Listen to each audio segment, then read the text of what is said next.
નમસ્કાર દર્શક મિત્રો, હું છું પરમાર અનિશા. તમે જોઈ રહ્યા છો લોક સામના ન્યૂઝ. તો જોઈએ આજના સમાચાર બોટાદથી અમારા રિપોર્ટર વિપુલ લોહર સાથે. બોટાદ જિલ્લાના પ્રસિદ્ધ સાળંગપુર હનુમાનજી મંદિર સાથે સંકળાયેલા કોપીરાઇટ વિવાદ મામલે હવે મંદિર તરફથી સત્તાવાર પ્રતિક્રિયા સામે આવી છે. સાળંગપુર હનુમાનજી મંદિરના કોઠારી સ્વામી વિવેક સ્વાગર સ્વામીએ આ સમગ્ર મામલે પોતાની પ્રતિક્રિયા આપતા મંદિરનું વલણ સ્પષ્ટ કર્યું છે.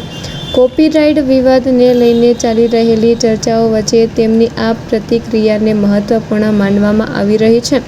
મંદિર પ્રશાસન દ્વારા આપવામાં આવેલા નિવેદન બાદ હવે આ મામલે વર્તુળોમાં ચર્ચા તેજ બની છે. ભક્તો અને સ્થાનિક લોકોની નજર પર આ સમગ્ર ઘટનાક્રમ પર કેન્દ્રિત થઈ છે.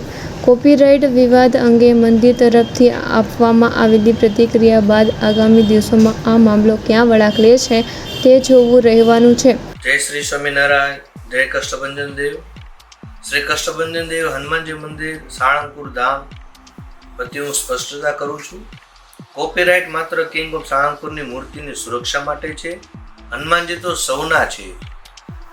છેલ્લા કેટલાક સમયથી સોશિયલ મીડિયામાં એવી ખોટી અફવા ચાલી રહી છે કે સાળંગપુર શ્રી કષ્ટભંજન દેવ હનુમાનજી મંદિરે હનુમાનજીના કોપીરાઇટ્સ કરાવી લીધા છે અને હવે કોઈ ભક્ત સંસ્થાની મંજૂરી વગર નવું મંદિર કે હનુમાનજીનું નામ રાખી શકશે નહીં. મંદિર આ બાબતને તદ્દન ખોટી અને ગેરસમજ ગણાવે છે.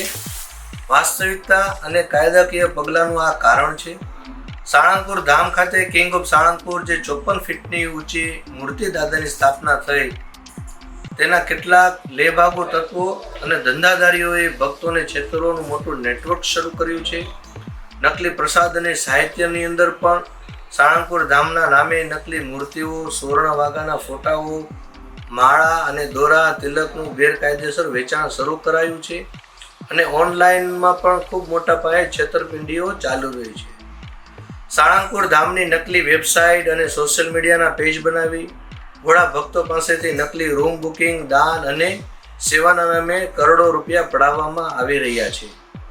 ત્યારે ઘણા ભક્તો ચીનથી નકલી મૂર્તિઓ બનાવી આસ્થા સાથે ખિલવાડ કરીને છેક ચીનથી નકલી મૂર્તિઓ બનાવવાના ઓર્ડર અપાયા, જેમાં પવિત્રતાનો કોઈ અંશ નહોતો.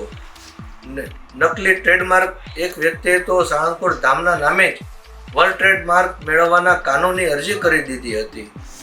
તેના માટે શ્રી કષ્ટભંજન દેવ હનુમાનજી મંદિર વતી આ સનાતન સ્પષ્ટતા કરી રહ્યું છું. આવી મોટી છેતરપિંડી અને આર્થિક લૂંટ વડા ભક્તોને બચાવવા માટે જ કાનૂની નિષ્ણાંતોની સલાહથી માત્ર સાળંગપુર ધામ સ્થિત કિંગ ઓફ સાળંગપુરની શ્રી વિશિષ્ટ મૂર્તિ, તેના સુવર્ણ વાઘા અને સંસ્થાના લોગો, તેના જ અમે કોપીરાઇટ અને ટ્રેડમાર્ક લેવામાં આવ્યા છે.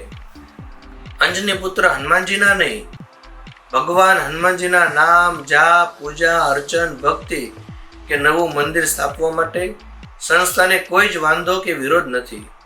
સમસ્ત ભગવાનના કોપીરાઇટ્સ ક્યારેય કોઈને મળી જ ના શકે.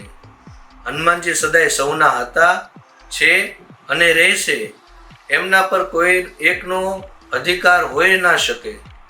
જેમને પણ આ બાબતે શંકા હોય તેઓને હવે આ સાચી હકીકત સમજાઈ ગઈ હશે અને સર્વે સંતો, મહંતો, બ્રહ્મ સમાજ અને કોટી કોટી ભક્તો આ સત્યને સ્વીકારીને ગેરસમજોને દરગુજર કરે તેવી નમ્ર પ્રાર્થના અને કરોડો ભક્તોને આસ્થારૂપ ધર્મસ્થાનને કેન્દ્રમાં રાખીને કોઈ પણ પ્રકારનું રાજકારણ ન થાય એ આપણા સનાતનની એકતા માટે ખૂબ જરૂરી છે. અસ્તુ. જય શ્રી સ્વામિનારાયણ. જય કષ્ટભંજન. તો ફરી મળીશું એક નવા સમાચાર સાથે. ત્યાં સુધી જોતા રહો લોક સામના ન્યૂઝ.